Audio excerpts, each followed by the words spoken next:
Unless you have been under a rock or something, you have seen the headlines about Democrats sounding off on each other on social media and even in the mainstream media. It's not as bad as the 6-hour White House meeting where Giuliani called Pat Cipollone and other Trump advisors pussies, but the vitriol coming from progressive Democrats aimed at party leaders is pretty vile. How will all of this infighting impact the midterm elections and even the 2024 presidential elections? Experts weigh in, all coming up next. Live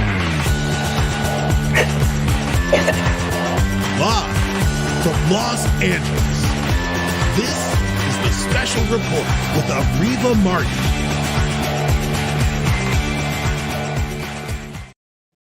If you read the Washington Post, you probably saw this morning's headline.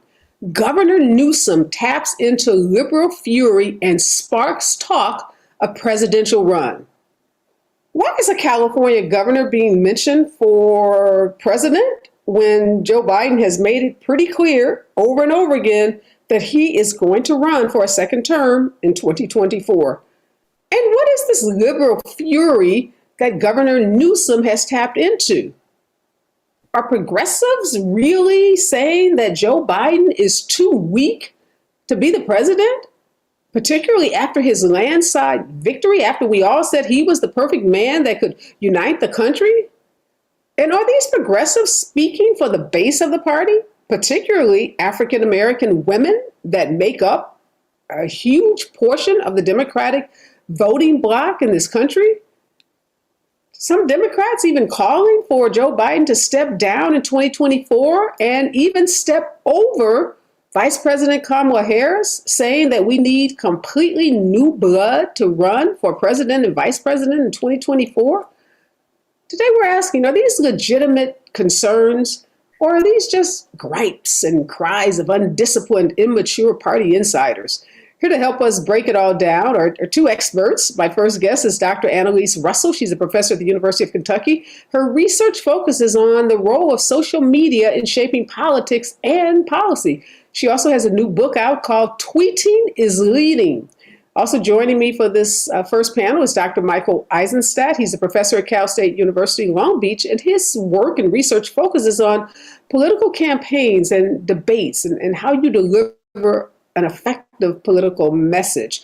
Good morning and welcome, Dr. Russell and Dr. Eisenstadt. Morning. Thanks for having us. Let's start with social media. Dr. Russell, you've written the definitive book on Twitter and tweeting. We know lots going on with Twitter. The lawsuit filed yesterday by Twitter to compel Elon Musk to go through with his multi-billion dollar purchase of the social media site.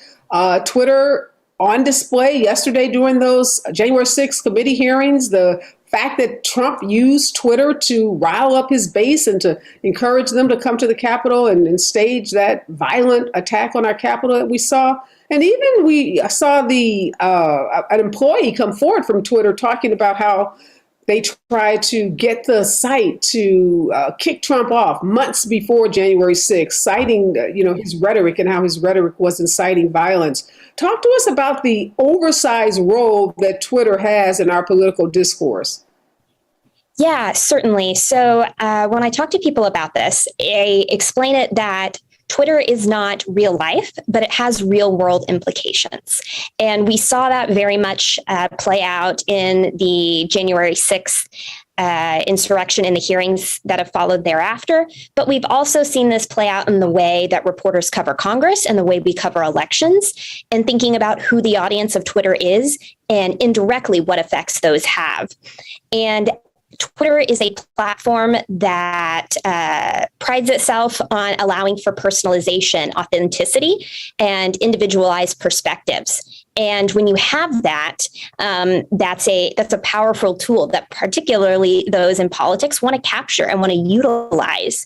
And so you have this platform that incentivizes the kind of behavior that you described, things like conflict, things like attention-grabbing rhetoric that Others for years, for 10 years, have been warning us about sort of the potential of.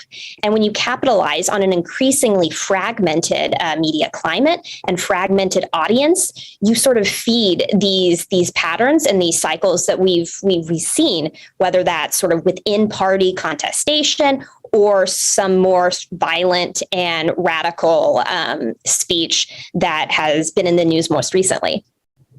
So a lot of experts like to say the Twitterverse is not the universe, but you just said what happens on Twitter does have an impact on, real world activities and particularly politics.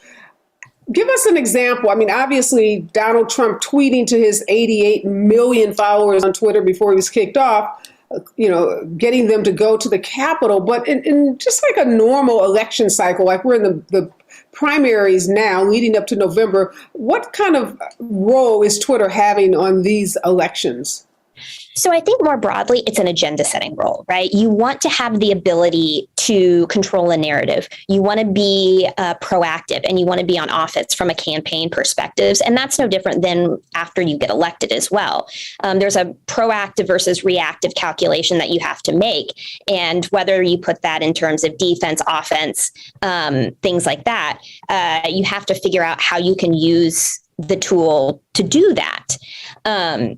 And so I think for campaigns, you have to consider the fact that these are, again, very personalized. And so if you think about it in terms of an agenda setting mechanism, what someone like AOC is going to use her platform for and use it to say is going to be very different than a more moderate member within the Democratic Party. And for a lot of time, we sort of pushed Twitter aside and thought of it as this alternative digital platform where you're speaking to a different audience. But we've seen a lot of research that suggests that those digital constituencies are meaningful. A lot of journalists live there. And so even if you're not directly talking to your geographic constituents, you're having this indirect effect by influencing thought leaders, interest actors, and those with a platform themselves to shape debate.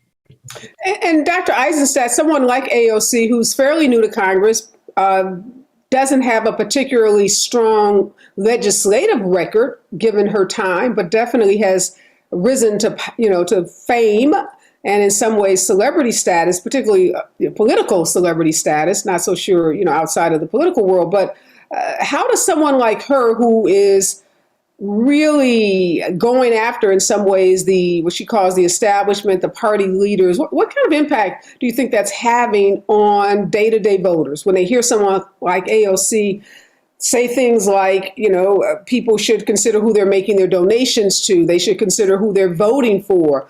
Do you think that has an impact on everyday voters who are going to the polls, or those donors who may be giving $10 every month to the DNC?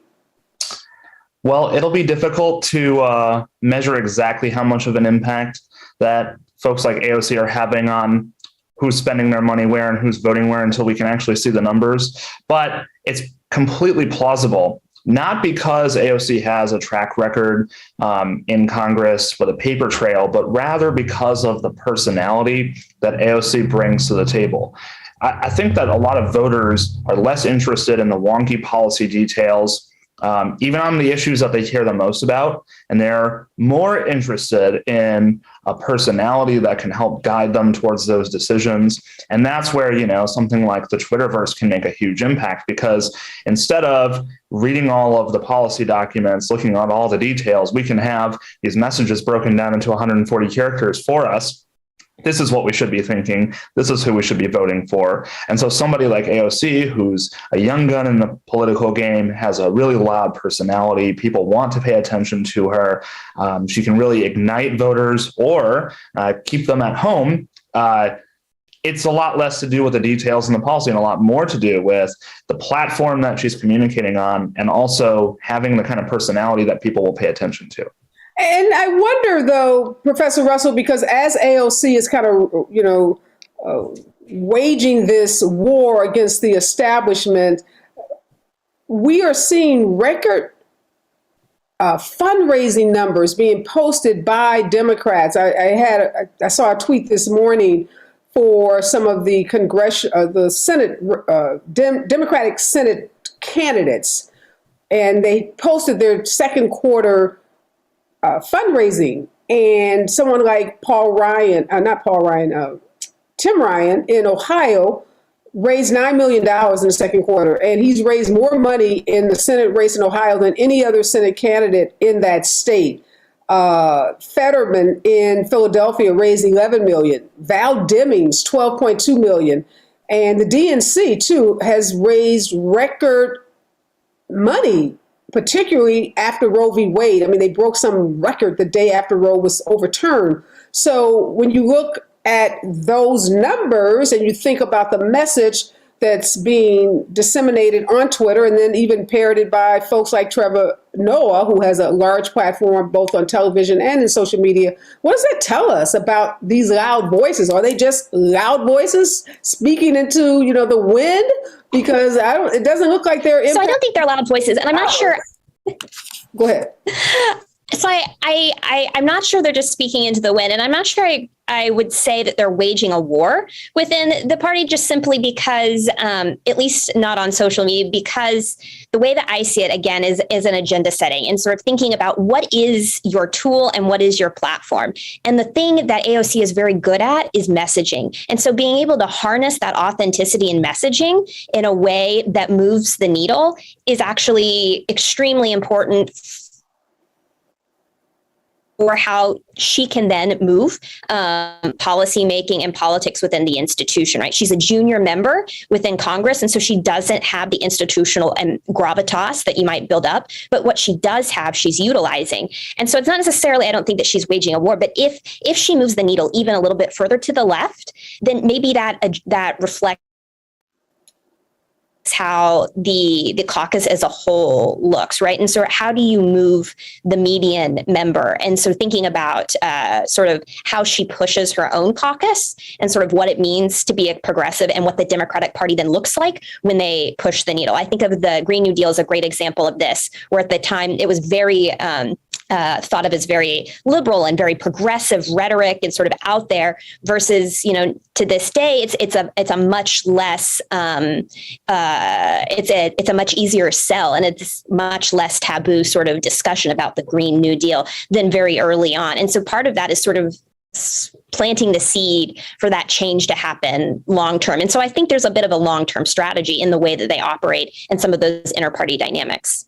Well, we could disagree about what it means to wage a war, and we can depersonalize it from AOC, but there definitely is a huge movement on Twitter of progressives telling Democrats not to vote. And I would say that, whether she has said that directly, she's definitely a part of that movement. So I think anyone telling a Democrat not to vote because they haven't gotten everything they wanted from an administration feels like war to me against our own party. I don't know. How do you see that, Dr. Eisenstadt?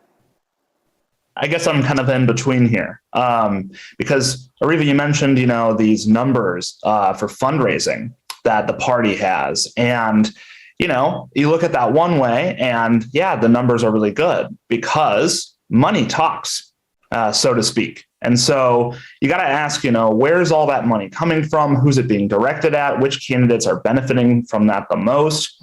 I don't necessarily agree with the strategy of telling voters not to turn out at all because we've had pretty good voting numbers in the past couple of elections, and I would hate to see Americans not exercising one of their very few rights to make and induce change. But the message to the party is that little movements to the left, moving the needle just a little bit to the left, so to speak, does make a difference, especially in the face of how much money is being donated to folks in the party whose interests lie more with corporations than with working people. But wait a minute, let me stop you there because I don't understand that. So you cannot donate to Dem candidates, and all those candidates that I just identified are running in Senate races against Republicans. So at the same time that you are lambasting the party for not getting enough done, party only can get so much done. I mean, if come on, this is fifth grade civics. You got to have the votes. And if you don't vote, you don't have the candidates for the votes. So if you don't support those Democratic candidates, whether you like everything they do or not, the Republican Party, the candidates will win.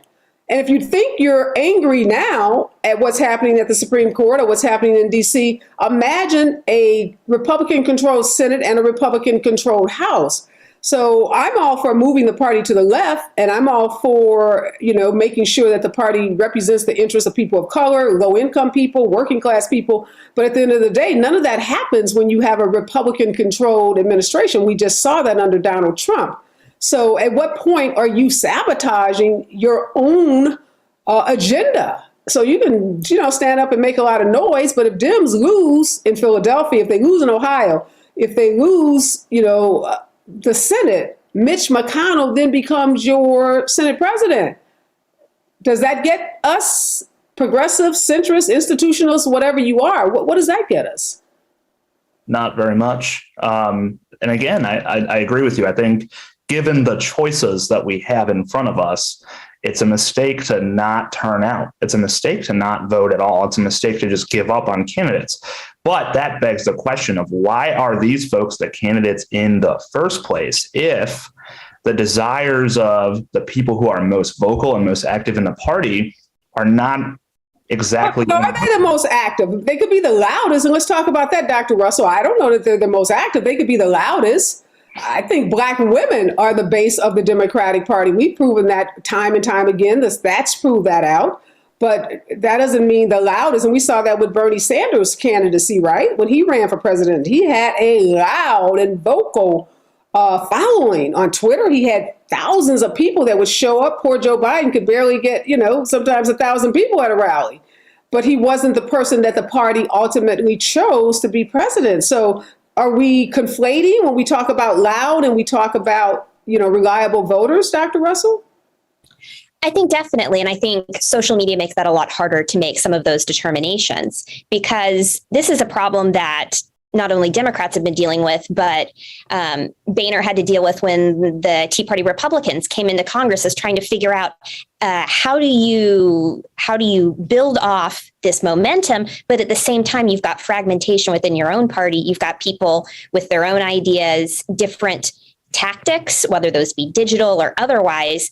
And so, it's a problem that particularly congressional leadership and party leadership have had to deal with, increasingly so, buttressed by digital tools, and trying to figure out how do you coordinate a coherent message? How do you put together something that resonates across a very vast number of constituencies that you're trying to hold together?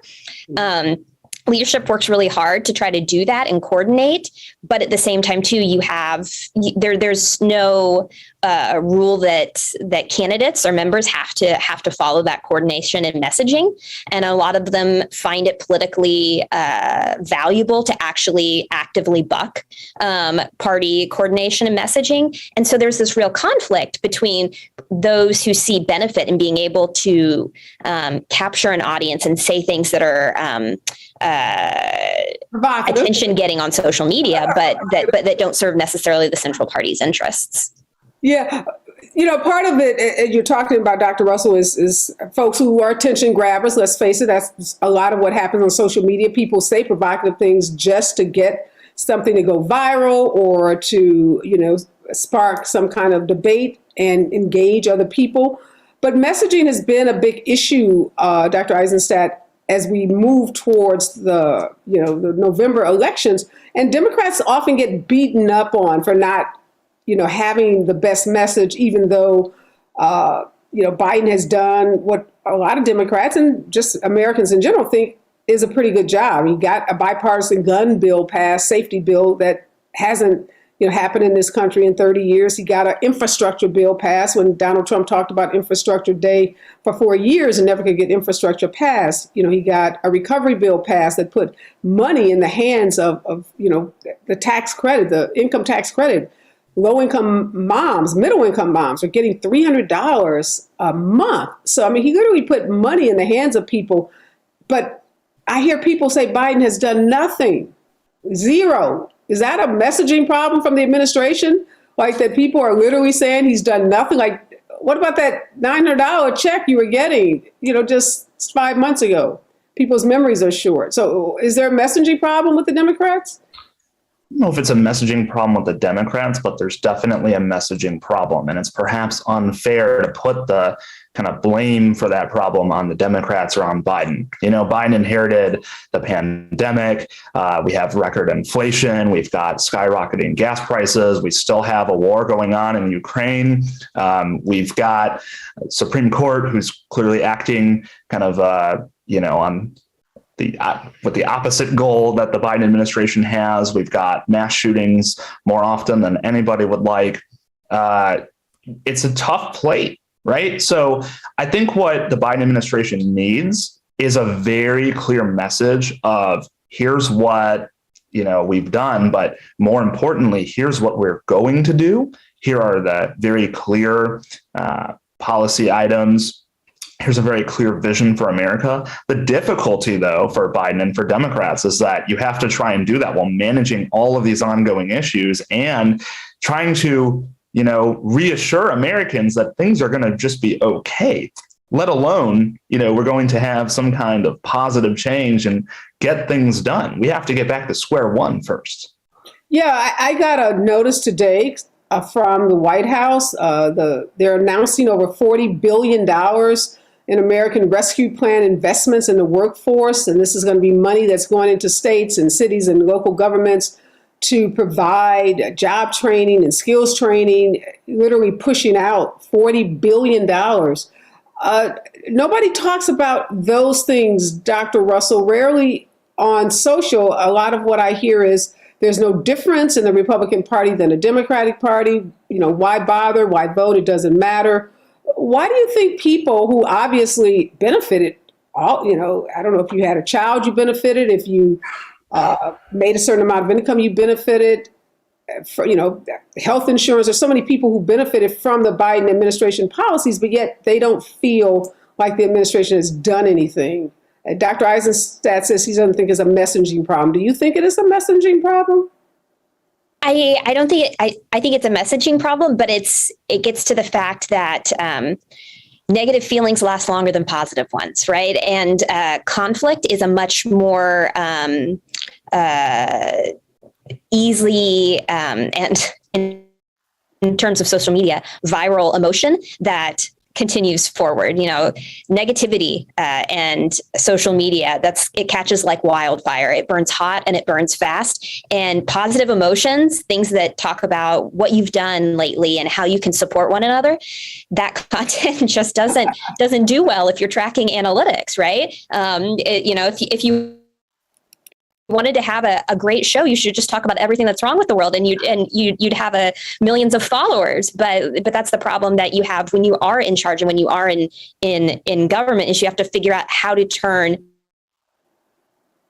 that positive message into something that can sustain. And I don't think it's just the Democrats. I think most people have not figured out how to take that positive message, channel it, and sort of put it on loop. I was going to ask both of you, is anyone doing that well? Because you just said something very important, that negativity sells. It's like, the local news, if it bleeds, it leads. And we know local news, gets lots of its viewers because of the sensationalized, nature of crime in neighborhoods. So you rarely hear good stories, although the Spectrum, I think, is the one station that said they were going to dedicate themselves to local and positive stories. So other than Spectrum News, is there any group, particularly a political group, that you think does that well? Or any, time in this country when you can think of where that kind of positive messaging was done effectively?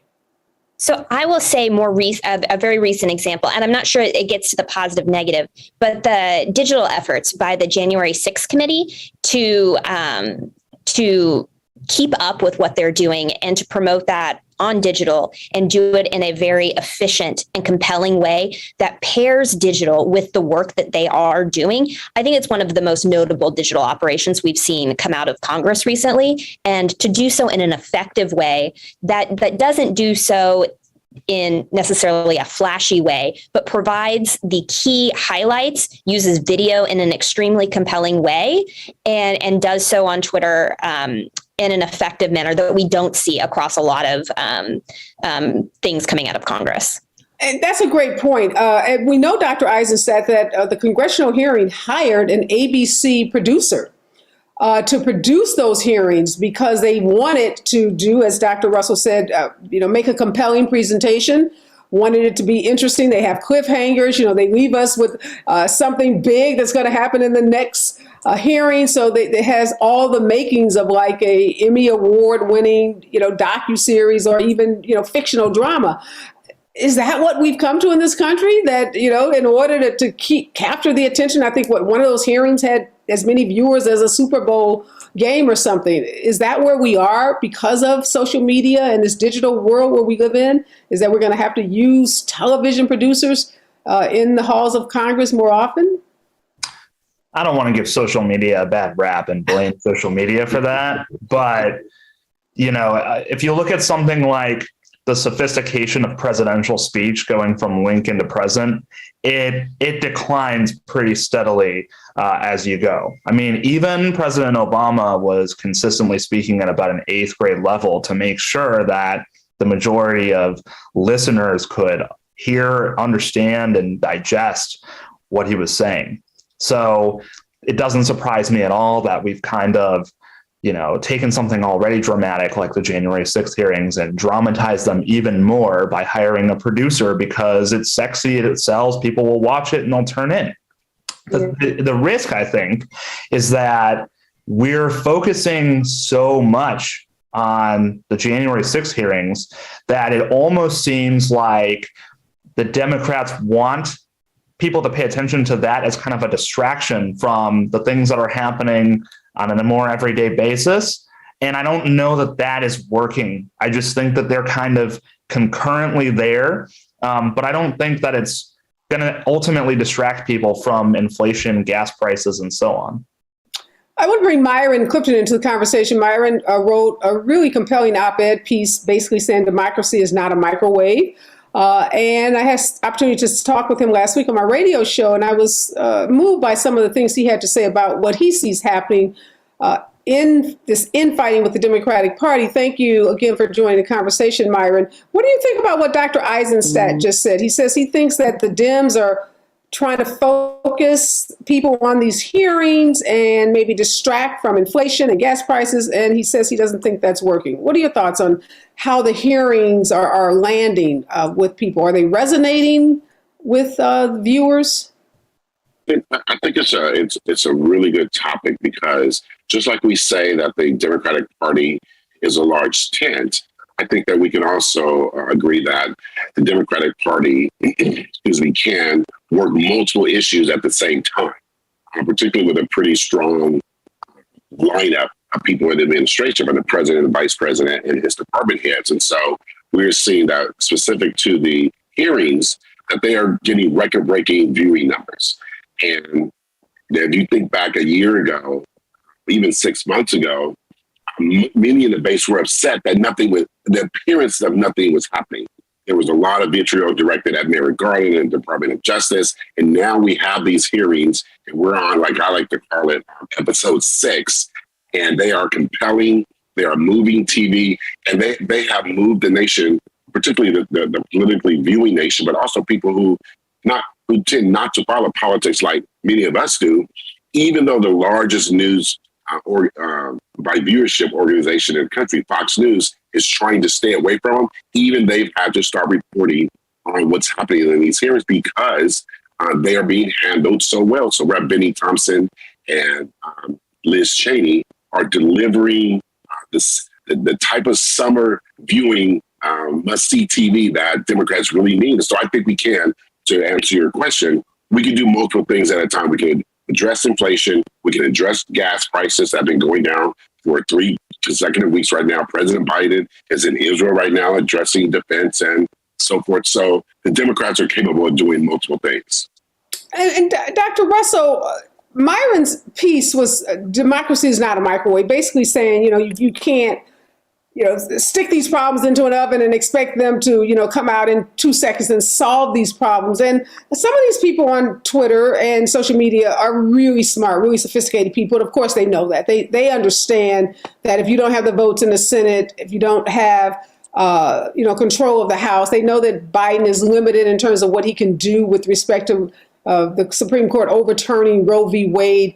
Yet they are calling for actions like impeach Gorsuch and impeach Kavanaugh, knowing that without the votes in the Senate, you can go through an impeachment hearing, you're not going to remove them, knowing that we don't have a history in this country of impeaching our justices. Why do you think, again, is it just the attention-grabbing nature of these kinds of, extreme positions that's causing people to make them? Because why are we seeing these sophisticated folks almost get angry too when they're mad when Biden says vote? Like they get really, that's a visceral response to him saying vote, like as if there's some other magic solution short of voting to get the math. What's going on with that? Yeah, so I think this is a twofold problem. One, you have different incentives for being an elected official beyond just policymaking. Policymaking is a long-term game, right? And everything about, particularly in the House, remaining in Congress is a short-term game. The political horizon is different than the policymaking horizon, right? And those two things don't work in concert with one another very often.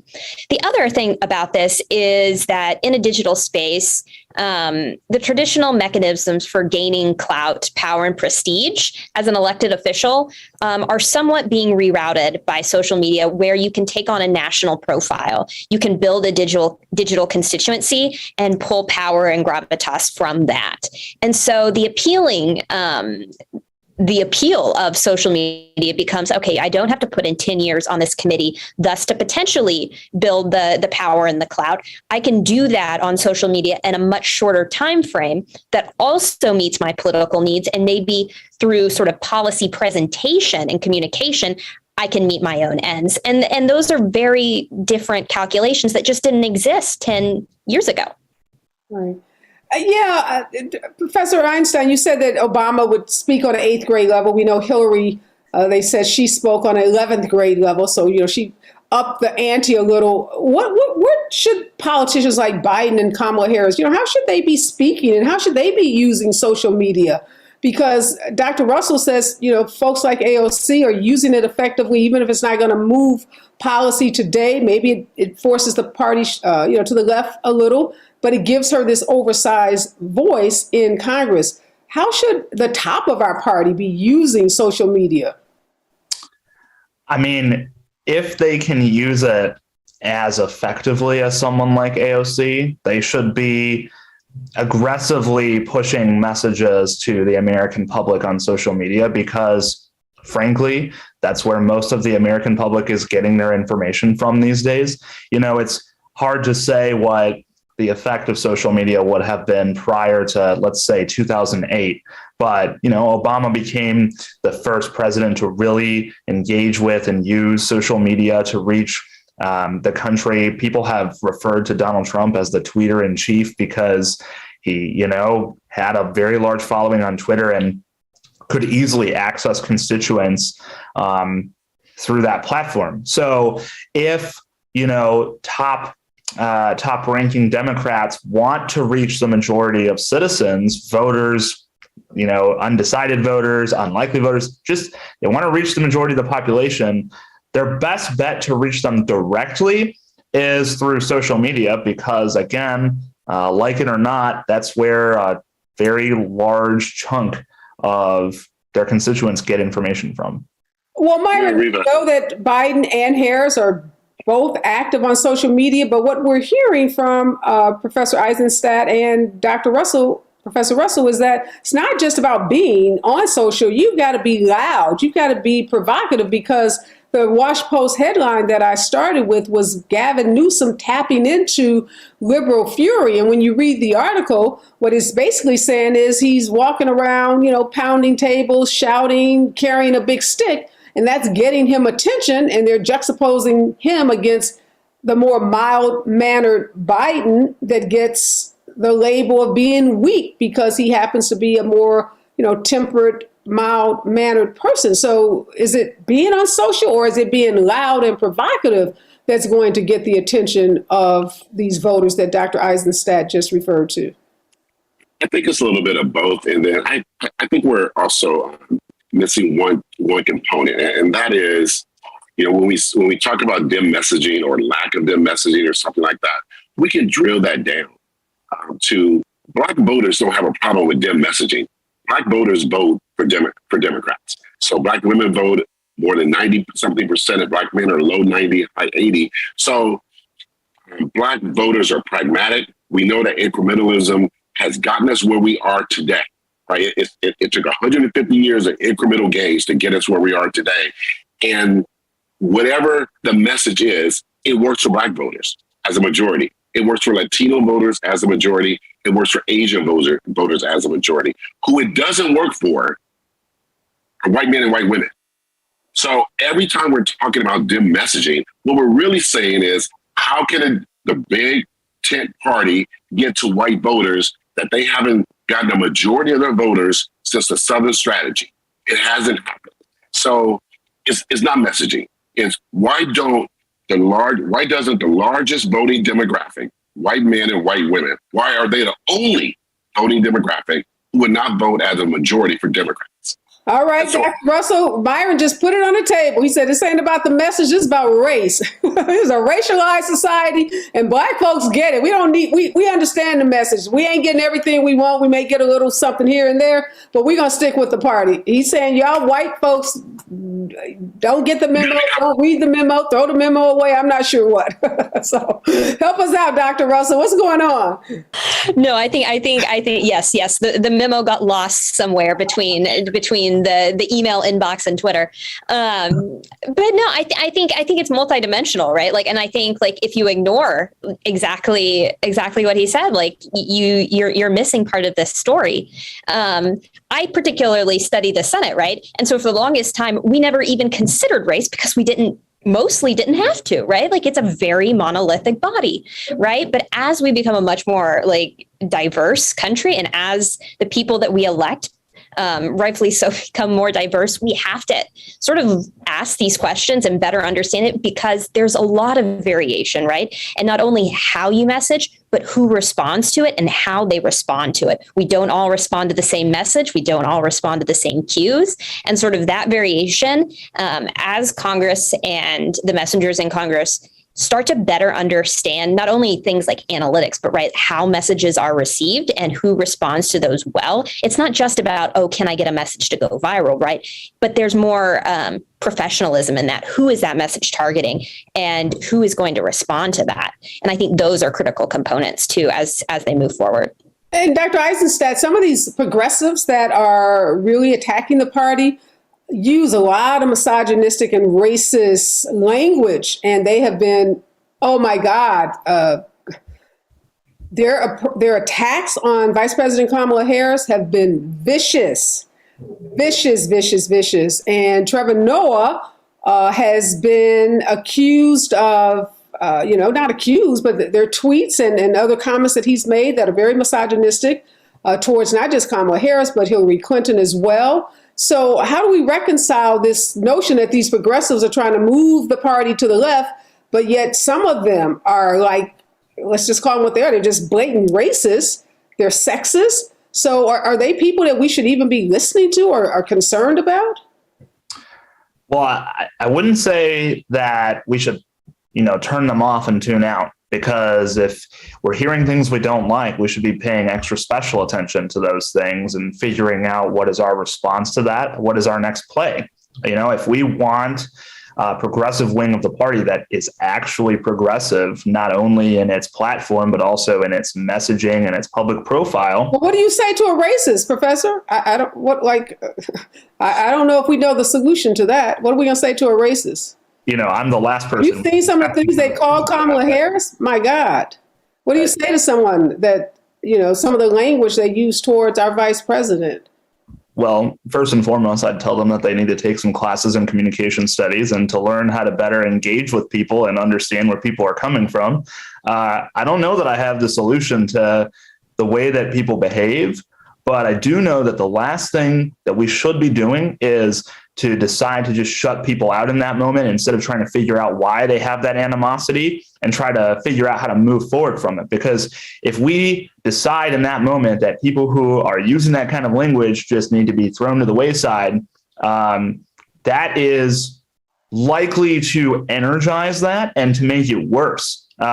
We need to figure out where the problems are in the party, why people are acting that way, and try to work through those problems instead of just, pushing them away. Myron, what would you say to those folks? Those folks online who are, spewing all this hate, racist, misogynistic comments towards our vice president, discriminatory comments about Biden and his age. Do you think that there's, can we save that wing of our party? That's a really loaded question. So the short answer is yes, we can, and yes, we must, because again, the tent is large, and we're going to have Democratic voters all over the place, and that's one of the strengths of our party, that we have strength and diversity as well. Now, as far as the racist attacks and misogynistic attacks against Vice President Kamala Harris, the ageist attacks against President Biden, those things have to stop. So you can disagree on policy and priorities, but once you begin attacking the party based on anything other than those things, then you are way, way out of line. And, in that piece you referenced, I wrote about democracy is not a microwave. One of the things I talked about was that, we have a generation of people who, and I said this somewhat facetiously, but there's some truth to it. Just because you played soccer, you got an orange slice and a ribbon. That's not how democracy and that's not how voting works. And we're seeing a lot of people, particularly people you're referencing online, is saying, I voted in 2020 and Biden hasn't given me everything that I wanted. And that's just not how voting works. Voting is a process, and we must respect the process. We will get some things and we will not get some things. And because our tent is so big, the priority today may be to give something or give some return to the far left wing, or to give something to the centrists, or to give something to more conservative Democrats. At some point, those incremental gains are going to benefit everybody. And we have to make sure all parts of the party, particularly the far left wing, who are spewing so much vitriol about don't fund Democrats, don't give money, don't vote, that, you know what? You have to at some point vote for harm reduction. And that harm reduction may not be for you. It may be for somebody else in the party. It could be a minority. It could be part of the LGBTQI plus community. It could be for people in cities and people on farms. But at some point, you're voting for someone other than yourself. And that's what distinguishes the Democratic Party from the Republican Party. And so you don't have to love the Democratic Party. That old saying, Democrats fall in love, Republicans fall in line. But your alternative is you get absolutely nothing, and you're going to get what you got on January 6th and more of that. Yeah, no, that's an excellent point. Harm reduction. I like that concept. Dr. Russell, would you suggest that Biden and Harris become more provocative and that they use social media in a way that, makes them go viral or gets them more attention in a way that some of these loud progressive voices are doing? No, for them, I don't think that's the answer. I think they operate in a digital climate that rewards authenticity and genuinely who you are. And I firmly believe you can invest in a good comms team. You can invest in good digital, but you can't decide that you want to become someone you're not overnight. And I think that, particularly for a lot of people, comes across as phony and comes across as being less than. And so if they were to make a shift, which for a lot of people would seem very abrupt, I don't think that would solve their problems, because again, when it comes to social media particularly, you have to do it in a way that feels accessible but also authentic. And that's why when you do see some people, you see very few politicians actually run their own, because the risk of not doing it well is just perceived as being so high. So Dr. Eisen said that Biden is being himself, and the party, some folks in the party, not the entire party, but some folks in the party are saying he's too old. This article, again, this Wash Post article was not just about Gavin Newsom tapping into the liberal fury by being this kind of, bravado and just demonstrating those traits that are associated with strength, but that he also is quietly running for president, and that there is this hope that Biden won't run in 2024, and there are folks like Gavin who's going to be ready to jump in. So how is it this party went from electing Biden with these overwhelming numbers just 2 years ago to now saying he's too old? We knew how old he was when we elected him. We knew how old he'd be this year. We knew how old he'd be in 2024. So what's changed? He's been his authentic self, and now all of a sudden we're saying, "Oh, we don't like you. You're too old." I think there have been people saying that from the get-go, and maybe their voices are featured more prominently now because it's not an election. He's just the president, and every time he makes a gaffe, every time, when he fell off his bike, every time something happens, people start to comment on his age. I don't know. It's difficult to say, what is the cutoff age for president? Should there be one? I think it's, more of a case by case basis. And you're right. Biden has been genuinely himself, and he's been a calm but strong force that people elected. And we have to stop taking these snapshots of, a small gaffe during a speech and then saying, well, is he fit for president? We did quite a bit of that during the last administration too. But remember when we were trying to decide who to elect in 2020, we were trying to decide, unfortunately, between two old white dudes. So it's not like those conversations maybe resonated as much then as they do now because it's not an election. But we really gotta, not characterize somebody's fit for president or whether their personality fits the job based on their age.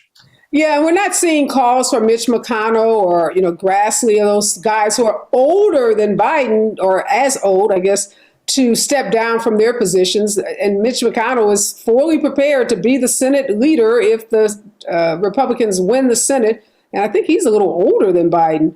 What do you think, Myron, in terms of this, I'm puzzled by the fact that so many Republicans still want to reelect the other old white dude that didn't win, want him to run again, particularly what we've learned through these hearings, throwing plates up against walls, holding 6-hour, back alley brawl meetings where people are saying, F you, sit your effing ass, just crazy stuff that you could have never imagined happening in our White House.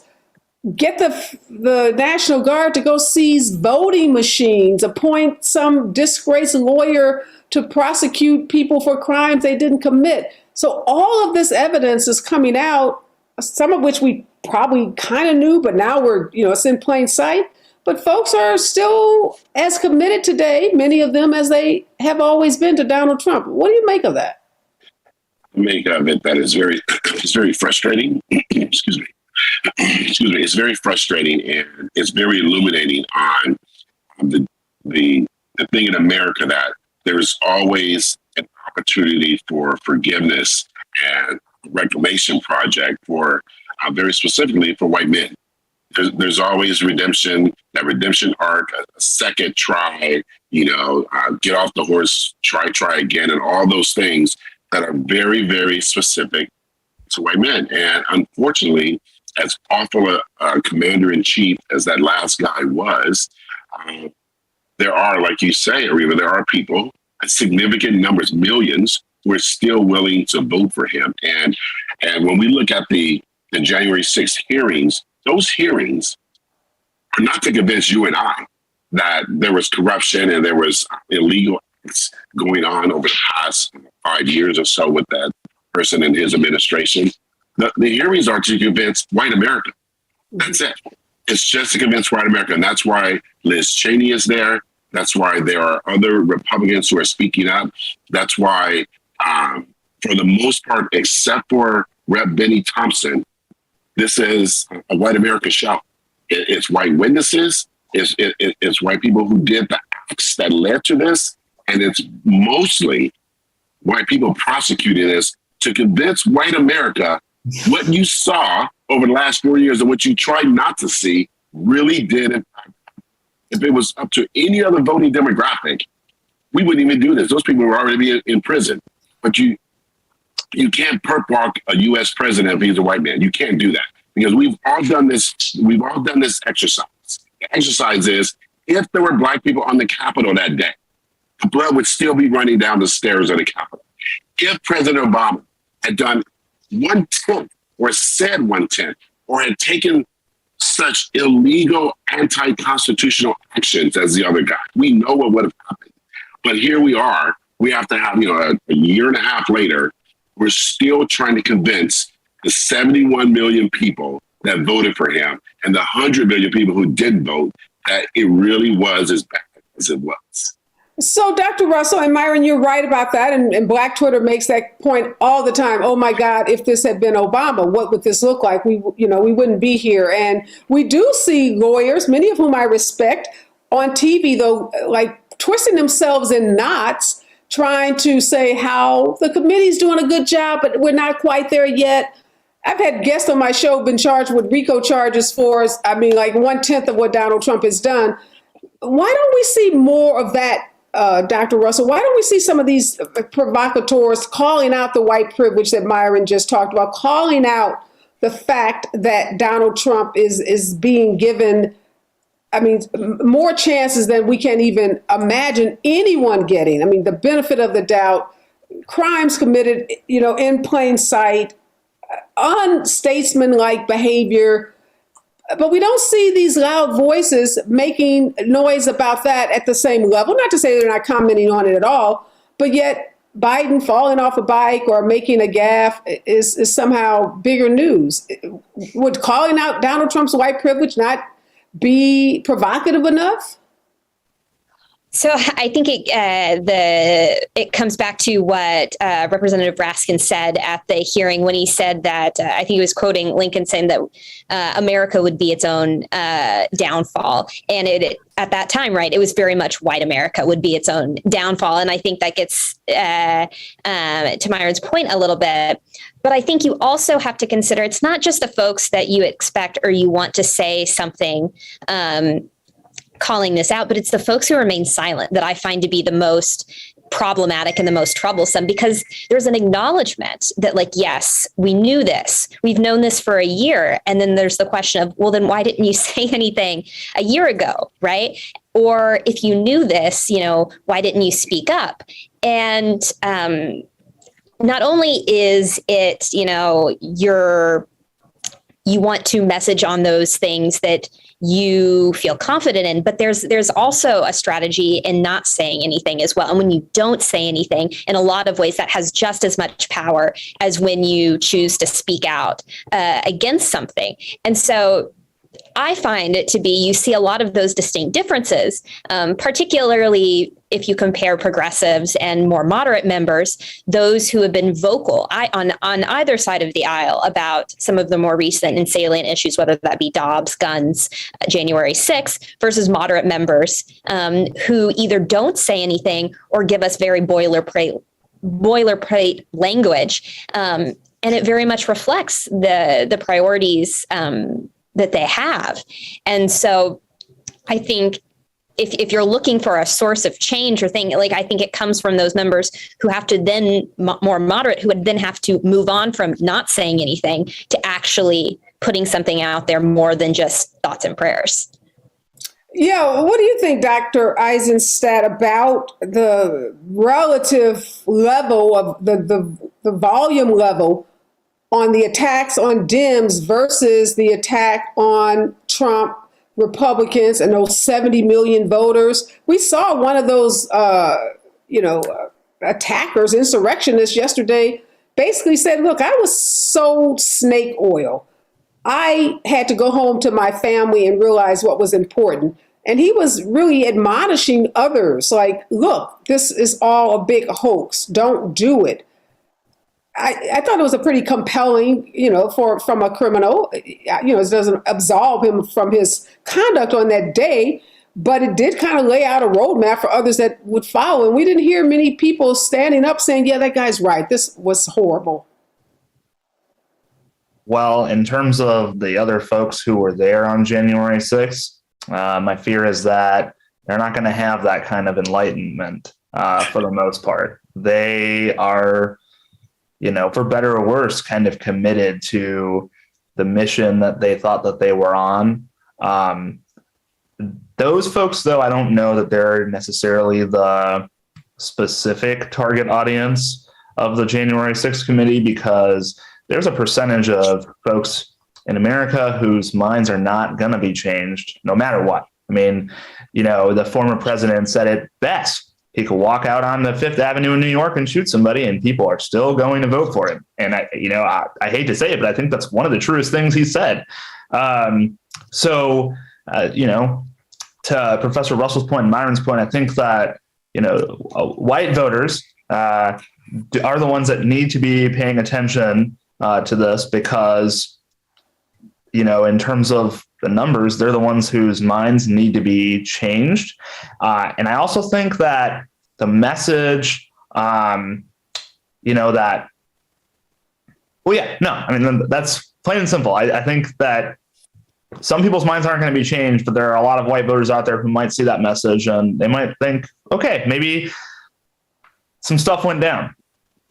Yeah. I'll give you the last word, Myron. What are you thinking? What are your thoughts about all these folks who are kind of running these shadow presidential campaigns? Biden has made it very clear he's running again. He says he's tired of telling people over and over again that he's running again. He said it, but yet we are seeing folks who seemingly Newsom in California, the Illinois governor, there are others, and they said they're prepared to, at least spokespersons for them are hinting that they would even be prepared to challenge our vice president if she, for some reason Biden didn't win and we all would expect her to run. What do you think of that? You think that's because she's a black woman, or would they be challenging her if she was a white man? Well, I think President Biden is going to run for president. He has stated that multiple times. And if he runs, Vice President Kamala Harris will be part of the ticket. Now, that being said, from my experience in working 30-something years in corporate America, it never hurts to have, and it's very prudent to have, a succession plan and a backup plan. And it's also very important to have a strong bench. And so whether that's the governor of Chicago or Illinois, my own governor, because I'm in California, Gavin Newsom, and others, I don't have a problem with them all jockeying right now to position themselves as strong candidates, because going back to one of the original topics of conversation today about messaging, that's messaging as well.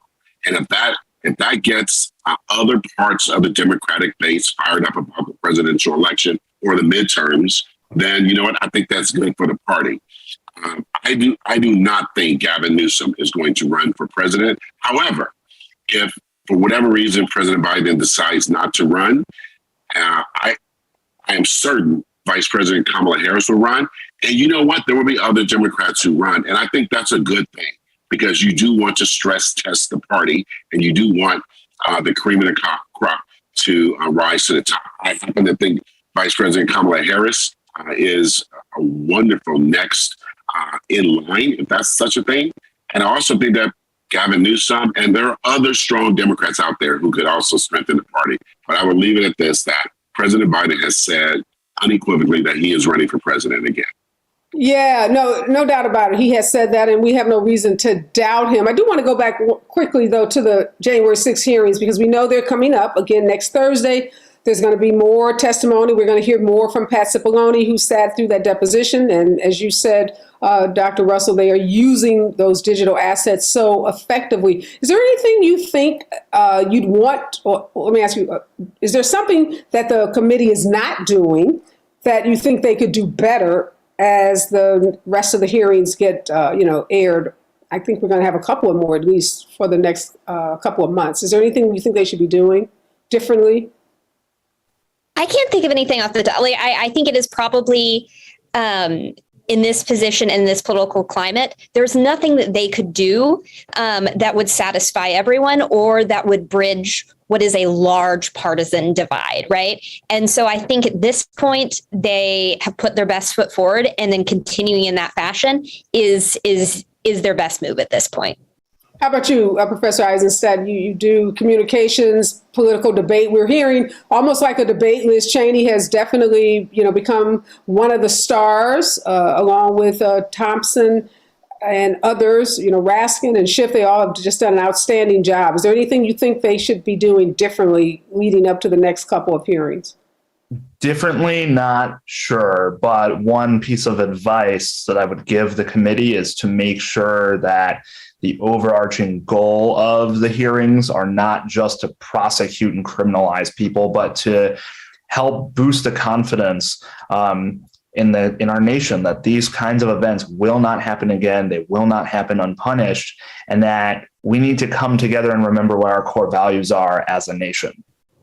Good point. A great point to end on. Thank you all for this enlightening conversation. Obviously, we're going to be watching those hearings, one coming up next week and, maybe some more after that. And we're all going to be encouraging folks to vote. And, despite, as I said, those cries to not support Democratic candidates, Democrats are raising record money online and through other mechanisms. So we can't win if we don't have money, and we can't get where we want to get if we don't have Dems in office. So hopefully that message breaks through and people continue to support Democratic candidates as well as vote, because at the end of the day, it's all a numbers game. And if we don't have the numbers in the Congress, we don't have the numbers in the Senate, we're not going to get anything on all of our checklist.